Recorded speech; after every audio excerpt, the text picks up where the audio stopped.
what's up guys, this is Vitaly and this is my first time vlogging. I guess you'll be consider this with the Nikon Zf, and honestly it's not something that I typically do. The reason I'm vlogging right now because, as you know, Nikon Zf has a fully articulating screen.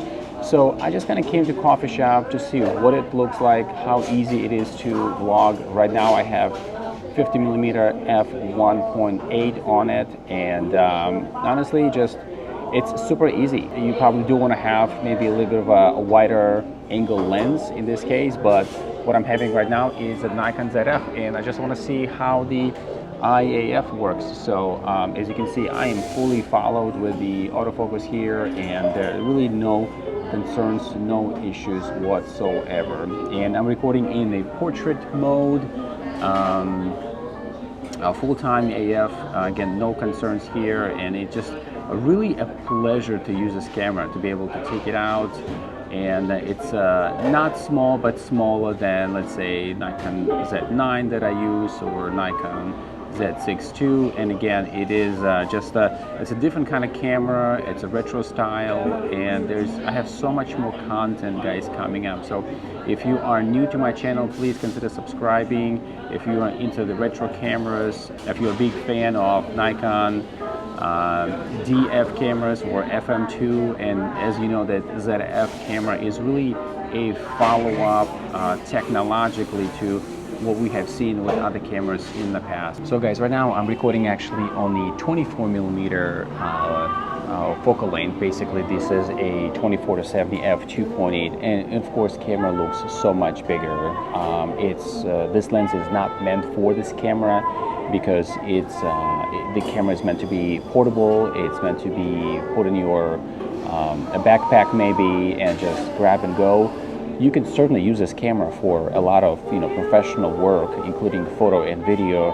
However, I feel like that setup is bigger than it needs to be, and it certainly makes the camera much heavier. So I think this camera is really intended for smaller lenses, and I think more for primes like a 28mm f2.8 or the 40mm f2.0, those kind of like a muffin size lenses. Now I think what would be cool in this camera is the pancake lens, which is a 26mm f2.8. Now those are much smaller lenses. It's portable. They are great on Nikon Zf, they're great on Nikon ZFC, but having a larger lenses, I think the maximum, probably the biggest size that I think is reasonable, obviously it's very subjective, I totally agree, I would say 50mm, because maybe 35mm f1.8 or 50mm f1.8 S lenses.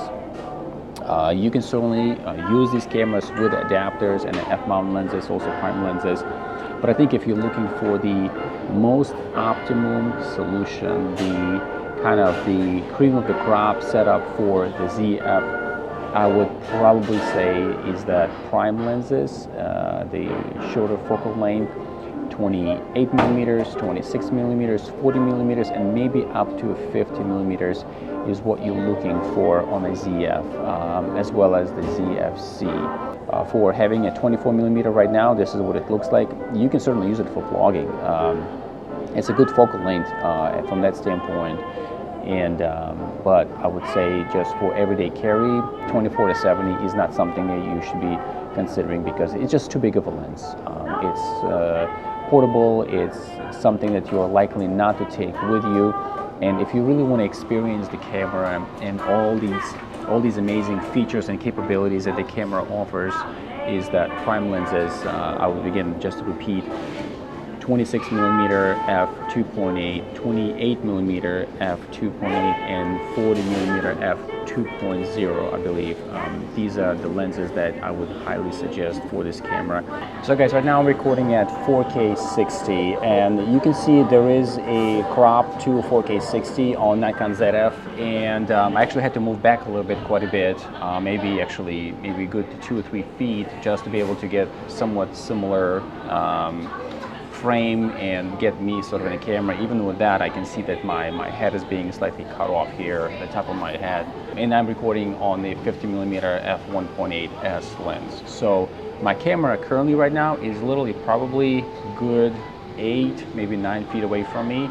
And this is what you get, right? So before to that, I was probably closer to like, 5 to 6 feet away. So, but 4K 60 does have a crop on the ZF, but it's expected, right? So if you're using something like a Z8 or Z9 where 4K 60 has no crop, obviously this is not a cinema camera. This is kind of like a pick up and go quickly, do some vlogging, and most people are not going to be recording 4K 60 content for just vlogging, right? So it has a specific use cases. So, but with this one, this is what you guys look like. Again, the IAF is absolutely phenomenal on this camera. I can even see from the distance that my eye is just being tracked by the camera, and I love having a fully articulated screen. I really feel like I haven't appreciated in the past the flexibility of having a fully articulated screen, because I've always kind of dealt with, the screen just only flips only one way. So it is really, really nice to have that, guys. I hope I get to utilize that feature on the camera a lot more, so that I can record myself and do actual vlogging. Not only now record at home, but actually go out to different places where I can see myself, make sure I'm in the frame. So yeah, this is an amazing feature. I love it, and I fully recognize there's a ton of other cameras on the market that have that function, but because I have never been into vlogging, so it's never really interested me in the past. But given the fact that I do have this function and flexibility with Nikon Zf, it is amazing.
So yeah, guys, thanks for being part of this journey. I do look forward to provide more content than I have in the past, and with the Nikon Zf, it is so much easier to do this right now because it's a joy of a camera to use, and I really believe that this camera is going to become one of those highly seek after cameras after a while. I really do hope that Nikon will be able to make more of these cameras in the future, so that it's not going to be one of those items that's hard to find and not easily accessible. I know that many of you have started to receive this camera at this point, and I've seen posts online how excited you are. But this is simply the autofocus, IF autofocus. So thank you so much, guys, for watching, and I hope it's very valuable content for you, just as much as it is for me. Please like, please subscribe, and I will see you in the next video.